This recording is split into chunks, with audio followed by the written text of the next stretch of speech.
আওয়ামী লীগ সভানেত্রী শেখ হাসিনা যখন এখন জেলা উপজেলা পর্যায়ে শেষ করে ইউনিয়ন পর্যায়ে ওয়ার্ড পর্যায়ে পর্যন্ত আওয়ামী লীগকে পুনর্গঠিত করতে সংগঠিত করতে কাজ করছেন এবং প্রায় প্রতিদিন এখন একেবারে তৃণমূল পর্যায়ের নেতা কর্মীদের সঙ্গে তার অনলাইন বৈঠকের খবর বেরিয়ে আসছে আওয়ামী লীগের বিভিন্ন শীর্ষস্থানীয় নেতা কর্মীদের সূত্রে।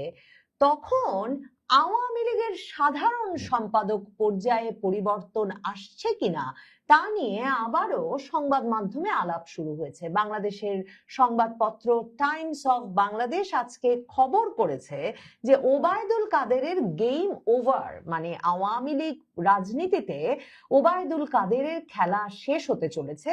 ওবায়দুল কাদের শামীম ওসমানের যেই ডায়ালগটিকে সংলাপটিকে বাংলাদেশের মাঠের রাজনীতিতে তার সংলাপ হিসেবে পরিচিত করে তুলেছিলেন, খেলা হবে, সেটিকে ধরেই টাইমস অফ বাংলাদেশ বলছে যে এখন খেলা হবে সংলাপটিকে জনপ্রিয় করা আওয়ামী লীগের প্রভাবশালী সাধারণ সম্পাদক ওবায়দুল কাদেরের আওয়ামী লীগ রাজনীতির খেলা শেষ হতে চলেছে।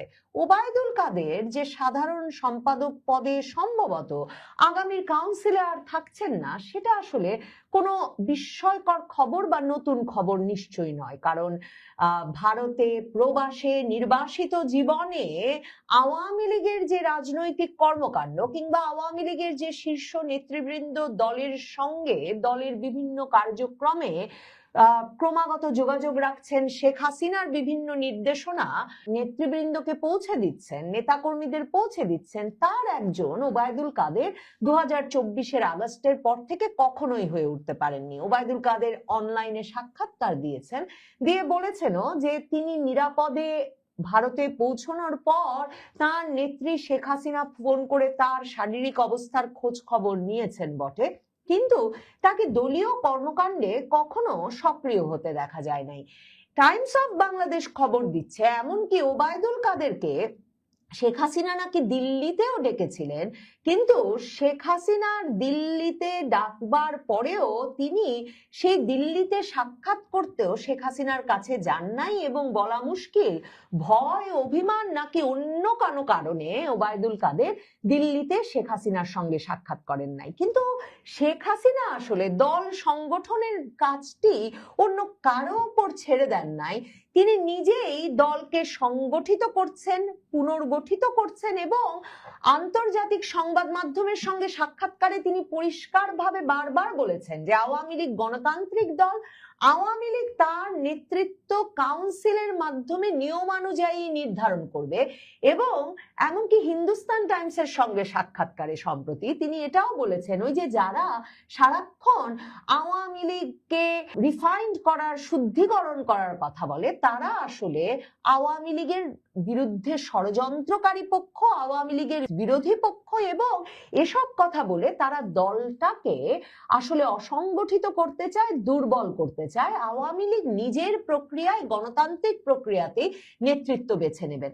আওয়ামী লীগ কাকে নেতা বানাবে, শেখ হাসিনা কিন্তু অনেক দফায় দলীয় নেতাকর্মীদের সঙ্গে টেলিগ্রাম সহ বিভিন্ন মাধ্যমে আলাপচারিতায় বলেছেন যে যে যেখানে নেতৃত্ব নেবে, যে যেখানে দলের দায়িত্ব নেবে, নেতাকর্মীদের সংগঠিত করতে পারবে, সেই সেখানে নেতা হয়ে উঠবে। মানে দলের প্রয়োজনে যে সাড়া দিতে পারবে সেই নেতা হয়ে উঠতে পারবে। এবং শেখ হাসিনার সেই নির্দেশনা মেনে যে আওয়ামী লীগের নেতৃত্ব এবং কর্মী বাহিনী প্রস্তুত একেবারে ইউনিয়ন পর্যায় পর্যন্ত, ওয়ার্ড পর্যায় পর্যন্ত, সেটা এই মে মাসে এসে শেখ হাসিনা সাম্প্রতিক যে সাক্ষাৎকারগুলো দিয়েছেন তাতে একেবারে পরিষ্কার হয়েছে।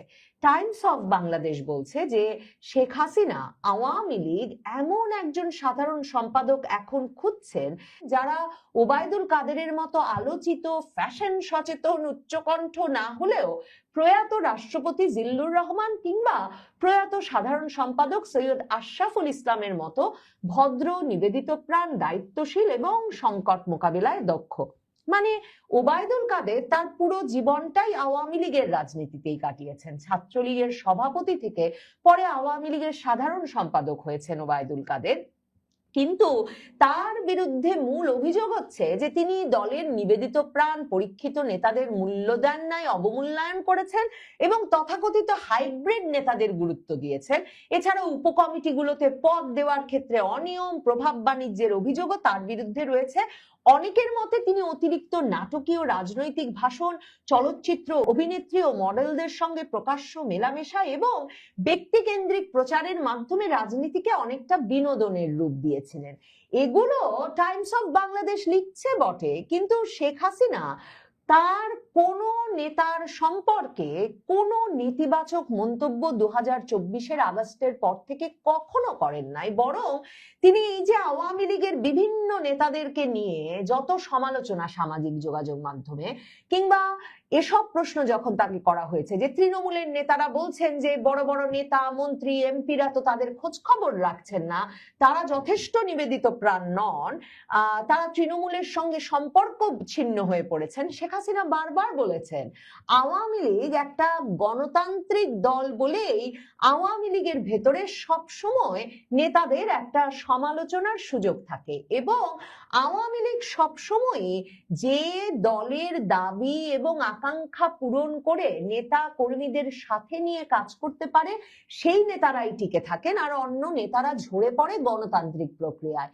এখন ওবায়দুল কাদের সম্পর্কে এ ধরনের সমালোচনা করে পত্রিকাটি টাইমস অফ বাংলাদেশ লিখছে যে শেখ হাসিনা জিল্লুর রহমান কিংবা সৈয়দ আশরাফের মতো নিবেদিত প্রাণ সাধারণ সম্পাদক খুঁজছেন। সৈয়দ আশরাফের যে উত্থান আওয়ামী লীগের নেতৃত্বে 2009 সালে এসে যখন 1/11 তত্ত্বাবধায়ক সরকারের সময় ভয়াবহ ঝড়ের মধ্যে আওয়ামী লীগের রাজনীতি শেখ হাসিনার নেতৃত্ব পড়বার পরে সেই সংকটকালের কথা মাথায় রাখলে এই যে এখন যে দ্য ওয়ালের সঙ্গে সাক্ষাৎকারে শেখ হাসিনা স্পষ্ট করে বলেছেন যে সংকটকালে আওয়ামী লীগের ভেতর থেকেই অনেক নেতৃত্ব উঠে এসেছে এবং তিনি আস্থার সঙ্গে মনে করেন যে সেই নেতৃত্বই আওয়ামী লীগকে তৃণমূল পর্যন্ত সংগঠিত করে ফেলেছে। শুধু তাই নয়, তারাই দলের দায়িত্ব নেবে এবং তিনি এটা সুস্পষ্ট করে বলেছেন যে নেতাকর্মীরা যখন এত নির্যাতনের মধ্যে আছে, বাংলাদেশের সাধারণ মানুষ যখন ভয়াবহ দুর্ভোগ, দুর্দশা, দুর্বিপাকে আছে, তখন তিনি কিছুতেই দলের দায়িত্ব ছেড়ে যেতে পারেন না। তিনি দলে ফিরবেন, দেশে ফিরবেন, বাংলাদেশকে পুনর্গঠন করবেন, বাংলাদেশের সবগুলো সেক্টর যে ধ্বংস হয়ে গেছে সেগুলোকে পুনর্গঠন করবেন, বাংলাদেশকে আবারও উন্নয়নের ধারায় নিয়ে আসবেন। কিন্তু তিনি জানেন যে তার অবসর নেওয়াটা তো একটা স্বাভাবিক প্রক্রিয়া এবং তিনি এটাও জানেন যে আওয়ামী লীগে একটা যোগ্য নেতৃত্ব প্রতিষ্ঠাও বহুবারের সভাপতি হিসেবে দায়িত্ব পালনকারী হিসেবে শেখ হাসিনার একটা দায়িত্ব বটে। শেখ হাসিনা তাই দা ওয়ালকে কিন্তু স্পষ্ট করে বলেছেন যে তিনি দেশে ফিরবেন এবং তিনি চান আওয়ামী লীগকে তিনি এমন একটা তরুণ নেতৃত্বের হাতে তুলে দেবেন যেই নেতৃত্ব মুক্তিযুদ্ধের পক্ষের এই বাংলাদেশকে এগিয়ে নিয়ে যেতে পারবে, সকল মুক্তিযুদ্ধ বিরোধী শক্তির বিরুদ্ধে লড়াই জারি রেখে আওয়ামী লীগকে সুসংহত রাখতে পারবে এবং বাংলাদেশকে উন্নয়নের পথে, প্রগতিশীলতার পথে এগিয়ে নিয়ে যেতে পারবে, একটা সকলের জন্য সহমর্মিতার এবং সহাবস্থানের সমাজ গড়ে তুলতে পারবে। শেখ হাসিনার কথায় শেখ হাসিনা সুস্পষ্ট করে বলেছেন সেই নেতৃত্ব আওয়ামী লীগের ভেতর প্রস্তুত আছে। কাজেই আওয়ামী লীগের যে আগামী কাউন্সিলের কথা শেখ হাসিনা বলেন, সেই কাউন্সিলে যে 2009 সালের মতোই যখন সৈয়দ আশরাফকে সাধারণ সম্পাদক হিসেবে ঘোষণা করা হলো কাউন্সিলের ঠিক আগে আগে, ঠিক সেভাবেই এই কাউন্সিলের আগে আগেও যে আওয়ামী লীগের নেতৃত্বে বড় ধরনের পরিবর্তন আসবে এবং এই যে একটা বড় সংকট আওয়ামী লীগ পার করছে 2024-এর আগস্টের পর থেকে, যে সংকটে যারা নেতৃত্ব দিয়েছেন তারাই যে দলের নেতৃত্বে এগিয়ে আসবেন এবং দলের নেতৃত্বে অধিষ্ঠিত হবেন তাতে কোনো সন্দেহ নাই। মনে করে দেখেন 2009 সালে, মানে আব্দুল জলিল সাধারণ সম্পাদক ছিলেন 1/11 সময়, তিনি সংস্কারবাদী আওয়ামী লীগের পক্ষে তখনকার 1/11 ষড়যন্ত্রী সরকারের ফাঁদে পা দিলেন, নানা রকম অভিযোগ প্রকাশ্যে নিয়ে এলেন এবং সেই ষড়যন্ত্রের অংশ তিনি ছিলেন। এমন একটা অভিযোগের মুখে কিন্তু আব্দুল জলিলকে সরে দাঁড়াতে হলো 2008 সালের নির্বাচনে আওয়ামী লীগ সরকারের বিপুল বিজয়ের পর।